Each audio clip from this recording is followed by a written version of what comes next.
thinking I was trying to hit with everything I had. Marvin Hagler has knocked him out. He always sort of felt denied, and he was going to make someone pay. When he started getting dirty, then I started putting the punches together and meant to break his head. The middleweight champion of the world is Marvin Hagler. Here we are. We finally won the world title, and we had to run like burglars. Marvelous Marvin Hagler waged a long war for recognition and respect in boxing, then walked away when it all went wrong. Ladies and gentlemen, we have a split decision. He was going to take his dignity, he was going to take his life, and he was going to go.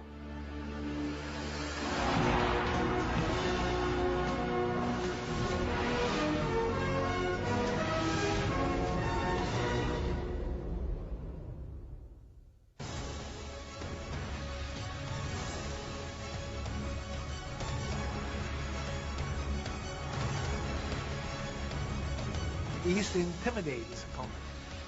They used to be afraid to just be going into the ring with him. He got the muscles, the veins, the power. That's what he looked like. Power. He's more of a pounding.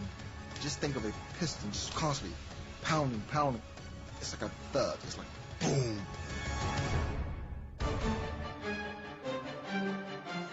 He had a chin of iron. He had the heart of a lion. He had the killer instinct in him. He hated his opponents. That's his mentality, to be angry, so that when he's in that ring, he just wants to just squash you. I never believed anyone could ever do what happened to me tonight. I got a couple of cuts, a black eye. I've never had those marks before in my life. There was no wrapping on this package. You got what was there. War, destructive, destroy, everything about him focused.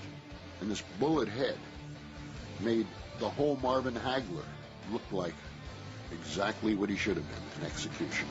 Lee sags against the ropes. He's out of it. Marvin Hagler has knocked him out. Marvelous Marvin Hagler ruled the middleweight division with an iron fist from 1980 to 1986. Behind a cultivated aura of intimidation, he was the real thing, gifted with speed, imagination, and versatility. He fought mostly southpaw, but he would switch, and he was equally as good both ways. The punch that you don't see, that's the punch that hurts you and knocks you out. And a lot of those punches from Hagler, you don't see them coming. They come from a different angle. Somebody examined his skull once and pointed out that the muscle above the temples was almost like he had a football helmet inside, under the skin. So you couldn't hurt Marvin. Impregnable though he was in the ring, Hagler was afflicted by one of the deepest of human hurts, alienation. I think he always painted himself as the guy on the outside, and in a lot of ways the public thought he was. And I think it drove him. He can't whoop Marvelous Marvin Hagler. That's it. Nobody can whoop me. I'm the best. They won't give me the credit, not even you. I don't think the public understood how insecure this guy really was. I think the best clue of that is the fact that he had his name legally changed to Marvelous, because he felt like people never gave him his due. Marvin, it's not always been marvelous. You'd be forced to say it. You'd be forced to write it. But I think it also speaks to the issue of a sort of inner voice that was diminished, and a sort of lack of self-esteem, that, and a real feeling that he wasn't getting what he deserved. Marvin Hagler's attitude that the boxing establishment was always against him, they wanted to win, it was mostly paranoid. People loved him. Fans adored him. They admired him. Marvin was so insecure about that. For some reason, he was like a horse with blinders on. He didn't see that. But it was out there. It was always out there. He just never let it in. A lot of Marvin's rage was born in the fact that he was disrespected his whole career. That served to motivate him.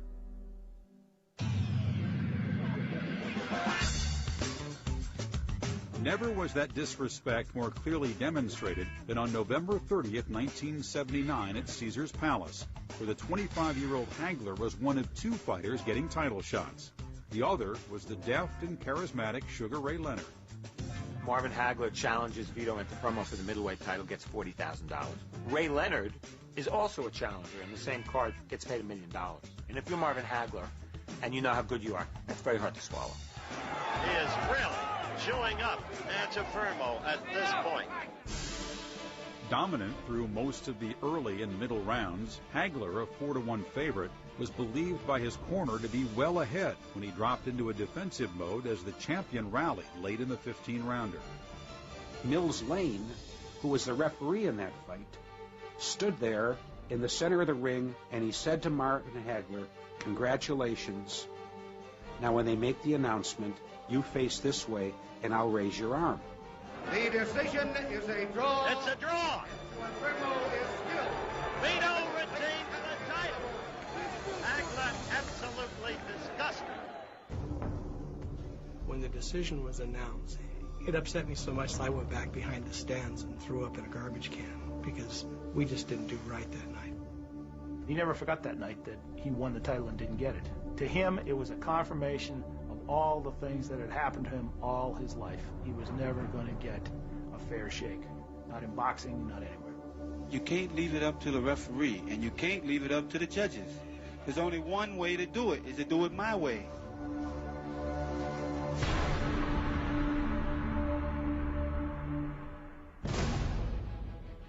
With narcotic power in either hand, Hagler raged against his opponents, winning his next 14 bouts, 12 by knockout.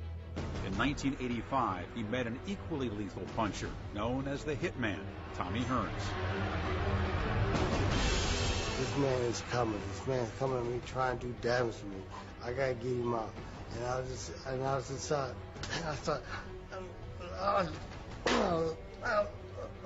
thinking, I was trying to hit him everything I had.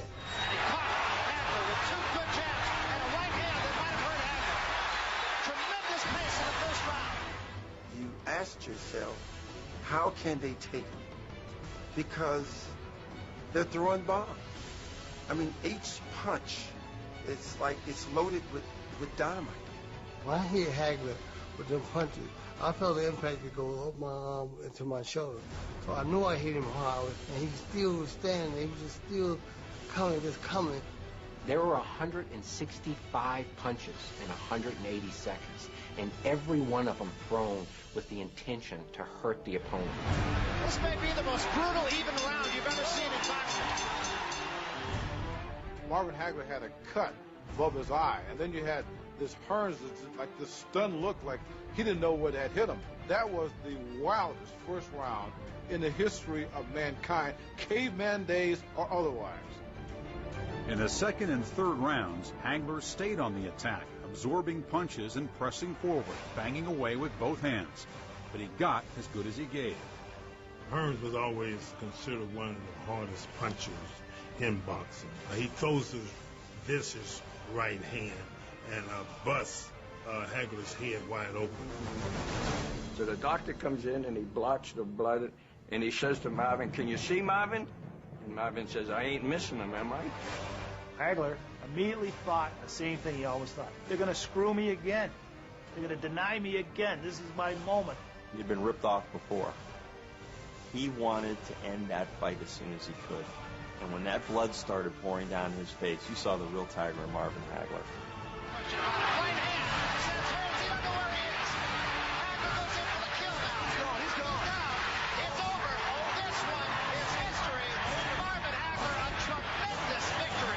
Tommy is very cocky, and I had something for him. This is what you call a sweet victory. This was raw.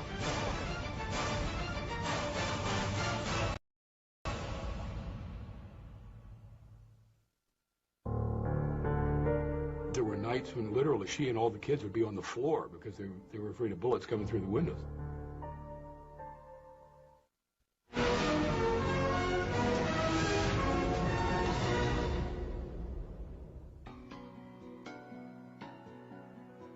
The Newark, New Jersey, into which Marvin Hagler was born on May 23, 1954, was a city rife with political and moral decay. But Marvin's mother was a steady light in the dark. His father left home early. He was basically raised by his mother, a very vibrant, energetic woman, Ida Mae. His family never really wanted for food or wanted for love. It was a family whose unity was forged and woven and created by the mother. With the help of welfare and her earnings as a caterer and housekeeper, Ida Mae maintained a safe haven in an urban grid of violence, crime, and spiritual neglect. Early on, her son showed a characteristic that would become permanent. He grew up basically as a loner. He lived a very remote, solitary existence. It was not safe to go outside.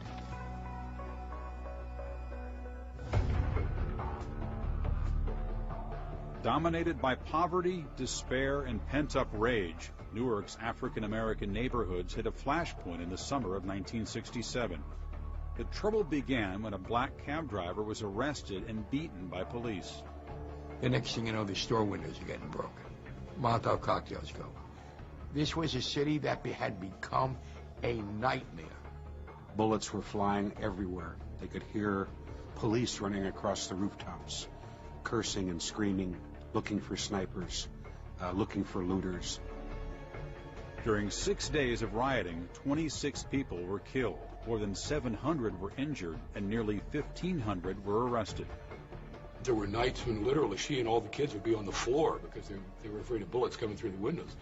And she just said, I got to get these kids out of here. This is not a place I'm going to raise them. When relatives in Brockton, Massachusetts offered Ida Mae an escape, she moved her family there in 1969. But the factory town had few easy streets. After losing a sidewalk scuffle when he was 16, Hagler sought enlightenment at a boxing gym run by Pat and Goody Petronelli. Sat down, quiet, very respectful. I says, you interested in learning how to fight? He says, yeah, man. He says, that's what I'm here for. I said, okay. Let's get going. We gloved him up, right? Put a headgear on him and a mouthpiece, threw him in a ring, and this guy belted him around a little bit, bloodied his nose, cut his lip, and then the kid just washed his face up right, and he just walked out the door, you know. So me and Goody, we were talking, and say, well, I guess that's the last we're going to see of that kid, right? Next night, he's back. Right away, I liked what I saw. He seemed like he picked up a lot quicker than the other guys. Finally, I said to him, I says, boy, you're putting these punches together pretty good. I says, what's happening? He says, man, I've been practicing. I said, what do you mean you've been practicing? He said, these different punches you show me. When I go home, I look in the mirror in the bedroom, and I practice all those different punches. He said many times that I wanted to be somebody. Didn't know what he was, but I wanted to be somebody. I didn't want to just be another run-of-the-mill guy, and boxing was the thing that was foremost on his mind. Following his dream, Hagler lied about his age to qualify for amateur fights, then, over the next 2 years, won 50 of 52 bouts. At 18, he entered the National Golden Gloves Tournament. Among the contestants in a lighter division was Hagler's future nemesis. Sugar Ray Leonard in '73 was the superstar in amateur boxing. Marvin Hagler was just one of many of the amateur champions, nothing special at all. He was just a basic, fundamental, determined kid. The very first meeting, Leonard outdoes Marvin. He grabs the attention, he wins the nationals, Marvin loses. A month later in the national AAUs in Boston, fortunes were reversed. This time, Leonard lost his final bout, while Hagler tore up the 165-pound weight class and won the Outstanding Fighter Award for the tournament. So Marvin gets a measure of revenge. This is just, they've known each other for a month, and they've already had this back and forth. This became a crossroads. Do you wait 3 years for the Montreal Olympics, or do you go out and try and make some money now? We sat down, he says, I want to turn pro. I said, why don't you keep fighting amateur and maybe we'll go for the Olympics? He said, no, he says, man, he says, I want to make some money. While Leonard waited on the publicity and glamour that comes with an Olympic gold medal, Hagler rushed into a world run by hard cash, where winning wasn't necessarily everything.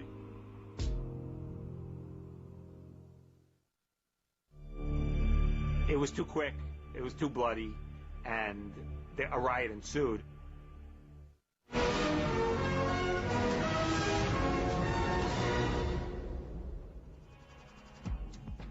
During the 3 years since he had turned pro in 1973, Marvin Hagler surged for recognition in the back streets of the professional boxing world. Sugar Ray Leonard, meanwhile, rode his superhighway to fame and fortune. Marvin's fighting on undercards, and he's fighting through small arenas in New England, and his first fight he makes $50. Leonard, meanwhile, wins the Olympics, and he turns pro in February of 1977 and makes $40,000 for his first fight. At that point, that's more than Marvin's made in his entire career.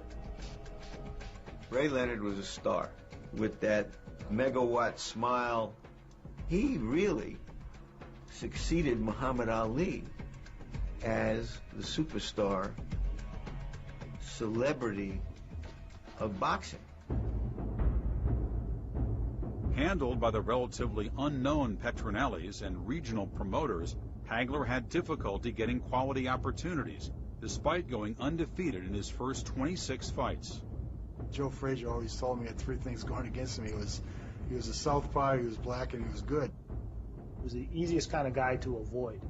You know, you didn't want to fight him if you didn't have to, because he'd probably beat you. If you did beat him, you might not get that much bang for your buck, because he wasn't that well known. Finally, Goody said, we are going to have to make our move to what he called the lion's den of middleweight fighters in America, which was the Spectrum in Philadelphia.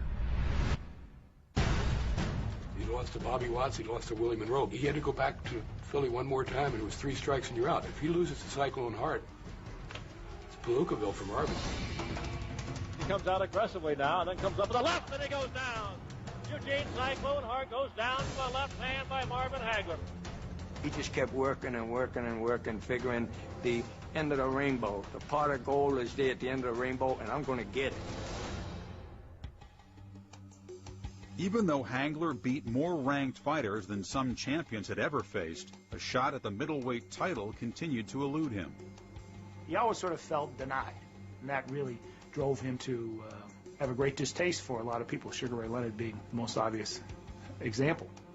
The fact that my career continued to blossom and he was still being knocked back to the back of the bus, I think it became almost like a resentment, if you will. You take the Olympians out of the mix, then Marvin did as well as anybody in that time.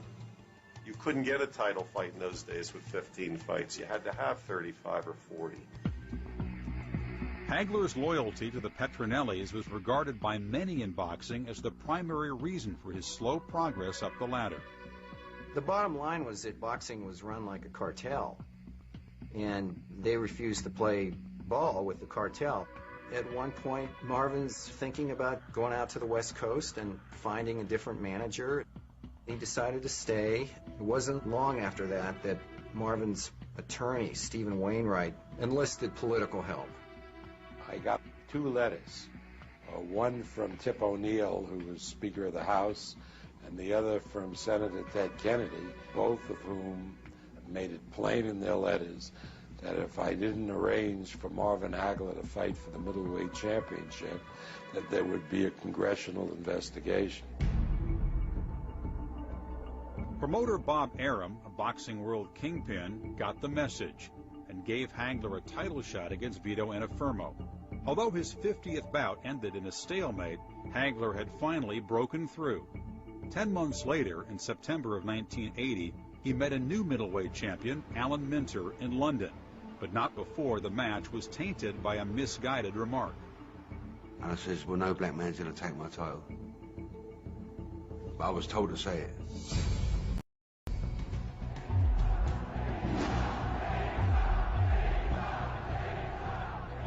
It was just a nasty atmosphere at Wembley to begin with. There was this horrible right-wing element, soccer hooligans, National Front people, all this stuff in the audience. It was sad, and it was angry. The people weren't right. You see them in their faces and kill him. He says, Marvin, you know what you have to do tonight? He says, yeah, man, I know. I said, you can't leave it up to the judges. He says, I don't plan to. Hagler with a good left and a right. Minner says, come on, fight. And Minner is leaving himself open with this tactic. And I've gone, come on. And he come on. And that was my downfall. Minner is hurt. Minner is ready to go. It's only the third round, and Hagler is all over him. Minter's helpless on his feet. Marvin hits him with hooks, uppercuts, jabs, knocks him so senseless. Fight stop. It's over that quickly. The middleweight champion of the world is Marvin Hagler. It was too quick. It was too bloody. And a riot ensued. The fans there just couldn't handle it. Now bottles are being thrown into the ring, and beer cans, and the corner people are trying to protect Marvin Hagler. Here we are. We finally won the world title, and we had to run like burglars, like we did something wrong. It was another example of what drove him to become the man he was. They denied him, even then, the right to stand in the middle of the ring with his hand up and the belt around his waist. Robbed of his moment, Hagler guarded his title jealously, knocking out the next 5 challengers. But, for all his skill, he hadn't had the kind of payday he had been seeking since he turned pro. Only one fighter could raise Hagler's stature and deliver the mega purse. He used to talk to Ray about it all the time. And Ray used to just kind of lead him on, almost just like a fish on a hook. He would just kind of lead him on. The people want to see it, Lenny. We don't want you to retire yet until you come with the marvelous one. Okay, it's got to be the big one, right? That is the biggest one. Prospects for the biggest one dimmed in 1982 when Leonard was diagnosed with a detached retina. 6 months after undergoing eye surgery, Leonard alerted the media to a major announcement in Baltimore. Hagler was advised to be on hand. We figured that he was going to make the official announcement that he's going to take that fight with Marvin Hagler. So we were all tickled pink. A fight with this great man, this great champion, could be one of the greatest fights in the history of boxing. Talking about money, you talk about Fort Knox. And this is the only man who can make that possible. Marvelous Marvin Hagler. But unfortunately, it'll never happen. Thank you, and God bless you all. Thank you. Marvin was crestfallen. Not only his chance for redemption against Sugar Ray and to put him in his place and assume his place was gone, millions of dollars were also gone. Here he is, a prop in this one-man play where Ray Leonard humiliates and embarrasses him, and then he walks away from boxing and leaves Hagler standing there, stripped to the core, with nowhere to go. Was I cold to have him there, knowing fully well that I was going to say no? Yeah, it was pretty cold. But was it smart to have him there? Yes, it was smart to have him there. I just want to continue to create that drama, that intrigue. I did that.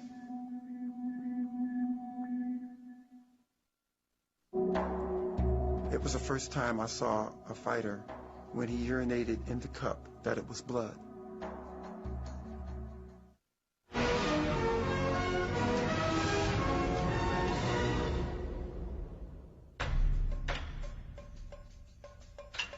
I was really a Marvin Hagler believer.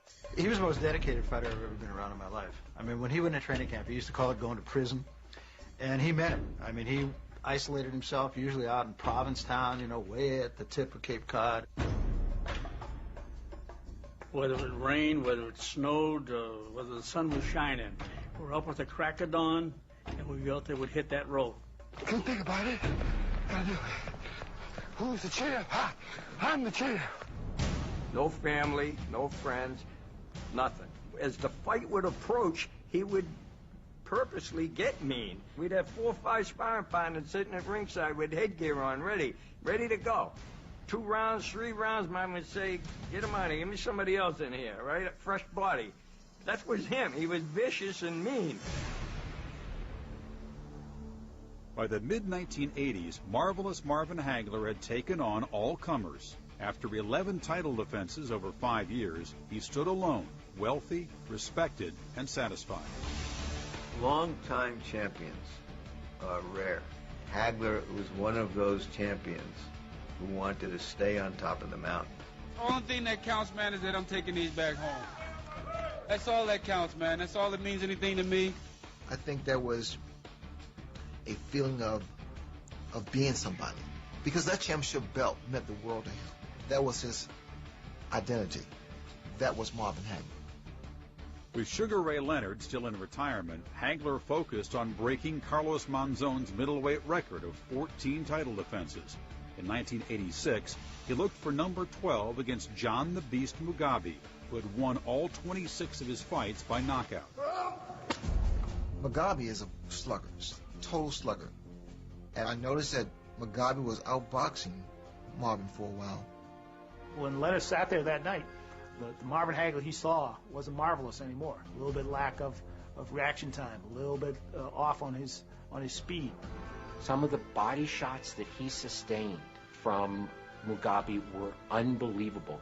While Marvin won that fight, I think it took more out of him than any other fight in his career, and I'm not sure physically he was ever the same afterwards. It was the first time I saw a fighter, when he urinated in the cup, that it was blood.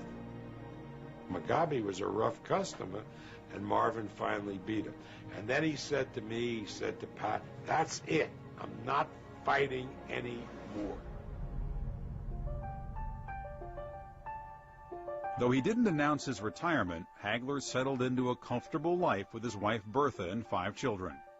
Financially secure, he emerged a man in full from those scary, bullet-riddled nights in Newark. He didn't even harbor ill will toward the man who had ridden in limos while he fought to survive back in the day. Marvin and I were pretty good associates, friends in a sense. He gave me the courtesy of coming to my restaurant that I co-owned with Mike Trainer.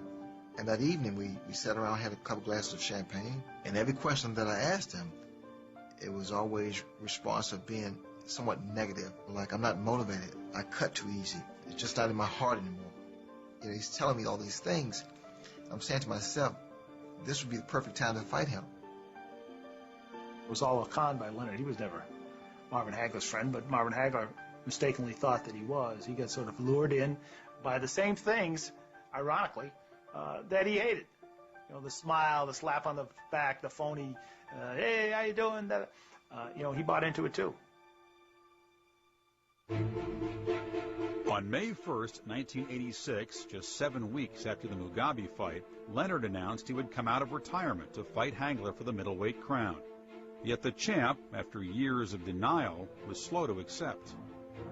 He didn't want to do that fight, not because he was afraid of Ray, but because it was enough. He didn't want to fight anymore. He couldn't concentrate on the fights the way he had in the past. It was an agonizing period because Bertha was opposed to the fight. They were having some marital problems at the time, and it wasn't any secret. I always felt that Bertha, more than most of us, knew that Marvin had slipped. Pat Petronelli, his manager, and myself drove through the night to where Hagler was living in New Hampshire.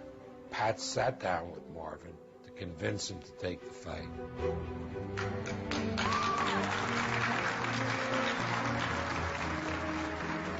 The hype machine churned for 6 months, enriching a tale of 2 starkly contrasting characters. Opposites in temperament, outlook, and style, Hagler and Leonard, it was said, were born to define one another in the ring. Sugar Ray Leonard was a guy that you pulled for. He was America's boxer. I mean, he was the lovable guy. Where Hagler was a guy that, yeah, it's kind of hard to love. But you respected him. I've been saving my body, my mind, just for this occasion. Now I have the opportunity to finally show the world that I am the best fighter in the world. Before we put on our fight face, I'll take this time to thank marvelous Marvin Hagler. Thanks, man. Apparently he has his fight face on. Perhaps weary of his opponent's easy praise, Hagler quit the publicity tour and began training 11 weeks before the fight. While Leonard worked out before crowds, Hagler kept off the radar, taking only urgent calls from his family. As fight night approached, The champ entered that dark place where his motivation lived. He wouldn't eat the food that was brought on his plate. He would always switch it with his trainers, Goody and Pat Petronelli, because he figured if they were going to poison anybody, they would poison him.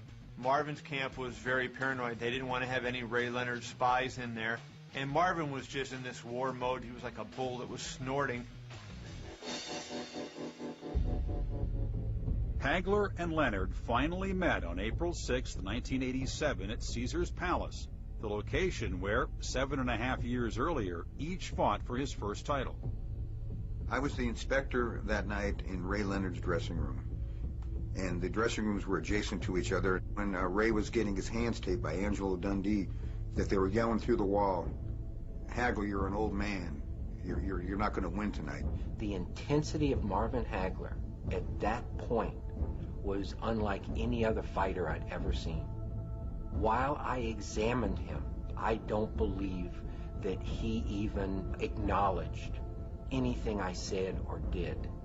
He stared straight through me. He was scary.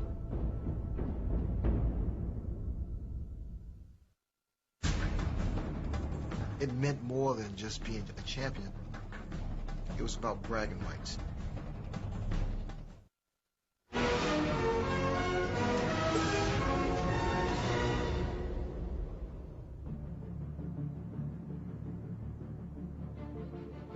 For Marvin Hagler, it was really his legacy going into that fight because he had been the middleweight champion for a long time.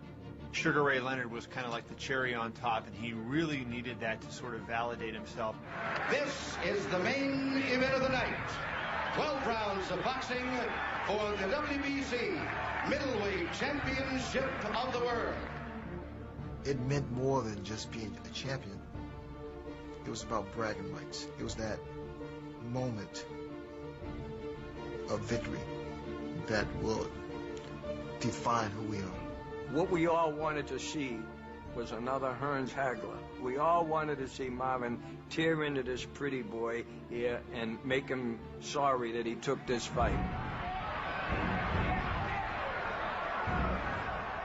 Marvin started boxing him when he should have put a little more pressure on him, and he's going right-handed more than he should have. He boxed conventionally, which to Ray must have been like, wow, this is great. I don't have to deal with southpaw. He couldn't have made him any more comfortable than if he had drawn him a bath and gotten him his slippers. Leonard was like a bumblebee, and Hagler was out there with a net trying to catch him, and he just couldn't catch him. You could hear his trainer yell 30 seconds. 30!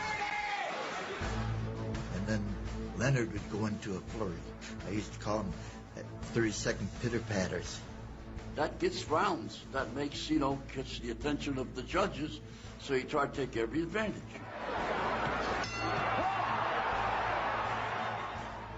The first 4 rounds, I was floating. I was rather surprised how easy I was able to hit him and how slow he was. He was also really messing with Hagler's mind.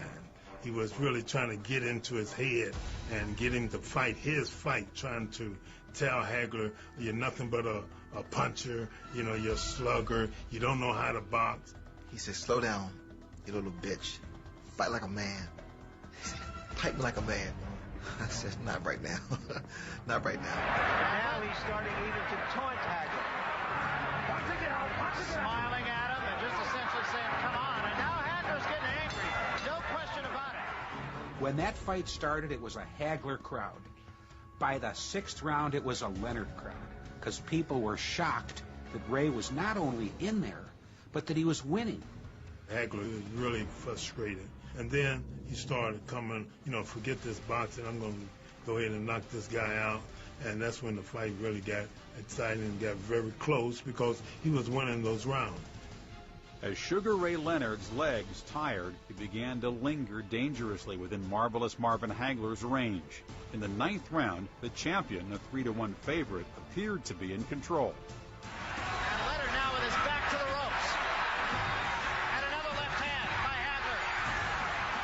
Leonard's left hand down at his side. Hagler peppering him. Ray Leonard is hurt in the corner. Ray was getting battered by Marvin on the ropes, and you can see Ray was thinking about giving it up. And he admitted to me, he said, yeah, I did think if I couldn't. And I said, Ray, get out of that corner. Get out of the corner. Fight your way out.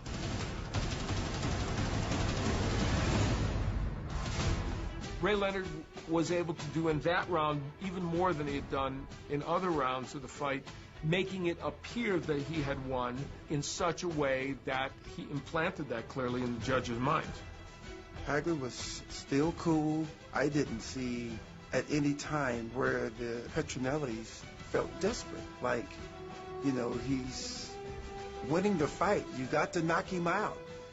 The 12th and final round began with both fighters calling each other out, and it concluded with both standing, both signaling victory. Ladies and gentlemen, we have a split decision. And the winner by a split decision and new middleweight champion of the world, Sugar Ray Leonard. That one word, new. When he heard the word new, the look in his face, his whole world collapsed. Marvin, you thought you won the fight? I did win the fight. There's no doubt about it. After about the 4th round, I took the whole fight, kept it going. Well, the most difficult fight you can score is a banger versus a boxer. And I'm sure Marvin felt, here's another situation where I got jobbed. One judge, Jojo Guerra, had Leonard winning 10 of 12 rounds, but the other two judges made closer calls, each with a different outcome. I gave the fight to Leonard. I had 7 rounds to 5, and the reason was he had the most effective punches. He made Hagler miss. Leonard was moving around, boxing, boom, boom, but Hagler was pressing him all the time, and he was doing the harder punches, I thought. I think the reason why he lost the fight was totally up here and had to do with his own insecurities in regards to Leonard. He almost felt inferior to Ray. He always said his motto was destruct and destroy. Well, he didn't have that mindset for this fight. He really didn't, surprisingly. They fought at Leonard's pace and at Leonard's style, and Marvin just couldn't put enough pressure on. I cannot hurt Hagler. I knew that. But I could beat him on points. I threw better punches, cleaner punches, and far more punches than he threw. That's how you win a fight. Ray Leonard stole that fight fair and square. And, of course, Hagler was bitter. When the fight was over, Leonard told me himself, you beat me. And then when they take it away from me like that, it's hard to believe. All the things that had tormented him all his life, there they were one more time, in full display in the whole world. I won the fight. They took my titles. I got conned by this guy. They gave it to Sugar Ray. I'm not marvelous. I'm just Marvin, just like I always thought. He just couldn't take losing to anyone, but to lose to Sugar Ray Leonard, I think that hurt him more than words can describe.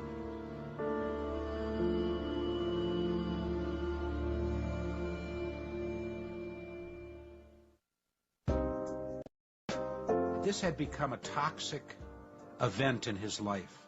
It was inside of him, and it was eating him away.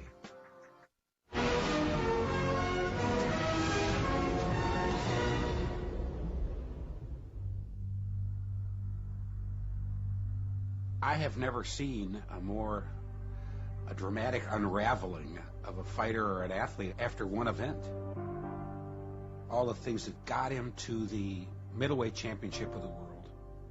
The strength of character, the ability to focus and concentrate, the self-denial of earthly pleasures, and all of the other things that got him there, they all disappeared. In the months following the loss to Sugar Ray Leonard, his first defeat in 11 years, Marvelous Marvin Hagler went into seclusion. He disappeared after the fight. He had a place up in New Hampshire. Goody and Pat couldn't reach him. He was just in a funk. You know, he was in a depression. This had become a toxic event in his life. And I mean toxic by the sense that it was inside of him and it was eating him away. And it was not only eating him away, but it was eating his life with his family away. His marriage, which was always kind of shaky, fell apart. From reports, he began to drink quite a bit. He went on an extended vacation. He was down in St. Bart's for maybe a month or so, just hanging out at poolside drinking, not wanting to be bothered by anybody. Conflict between Hagler and his wife became public in June of 1987 when Bertha filed an abuse petition. A judge issued a temporary order barring Hagler from their house and gave Bertha custody of their 5 children. While Hagler didn't contest the court order, he did deny a news report alleging widespread abuse of alcohol and cocaine. For about a year, Hagler agitated for a rematch, and he was almost frantic about it. Everywhere he went, that's all he wanted to talk about. He wanted a rematch. Ray Leonard wasn't going to ever give him a rematch. He says, Goody, he says, I'm having some problems, thinking about getting a divorce, blah, blah, blah. He says, might as well hang him up, he says, because I can't get that rematch anyway. And I says, Marvin, I says, great. I says, I'm on your side. You did a great job. We hugged, and that was it. He retired. His career was bookended. He was screwed in Vegas in the Anafermo fight in '79, and he felt screwed in his last fight in '87. It was a perfect bookend. Ray left laughing all the way to the bank and went on to win several more titles. And he left Marvin Hagler in an emotional lurch from which he's never really recovered.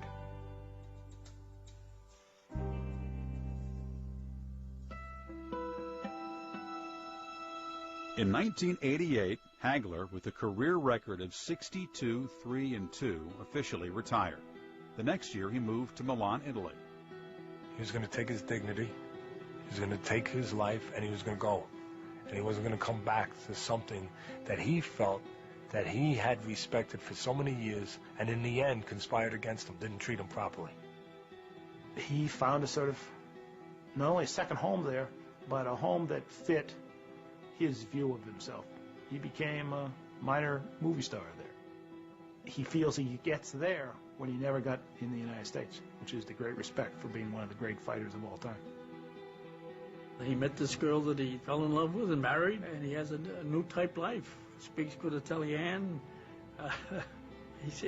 He seems to be pleased. Hagler's goal of breaking into foreign films and then crossing over to Hollywood hasn't been realized.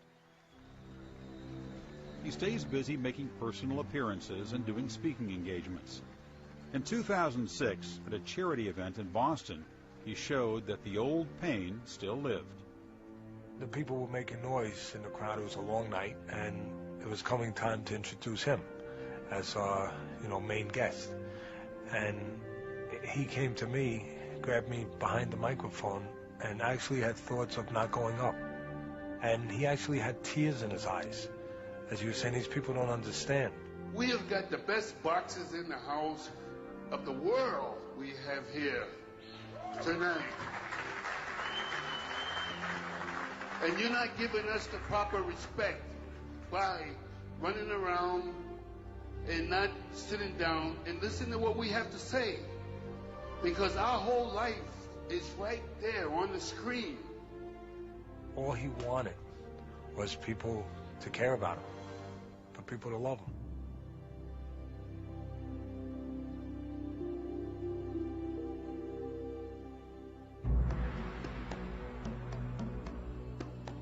Hagler was the type of fighter that hardcore fans always respected, but his greatness was always in doubt.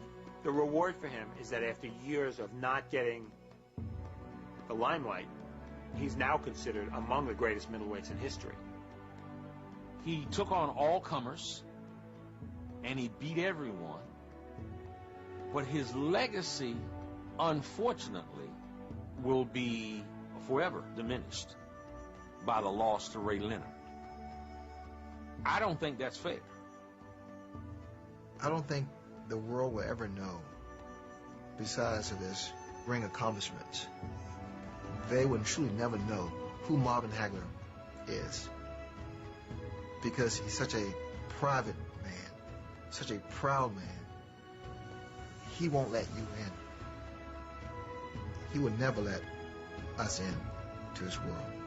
We just have to accept what he's given us, what he's shown us, that he's a champion, inside and outside the ring.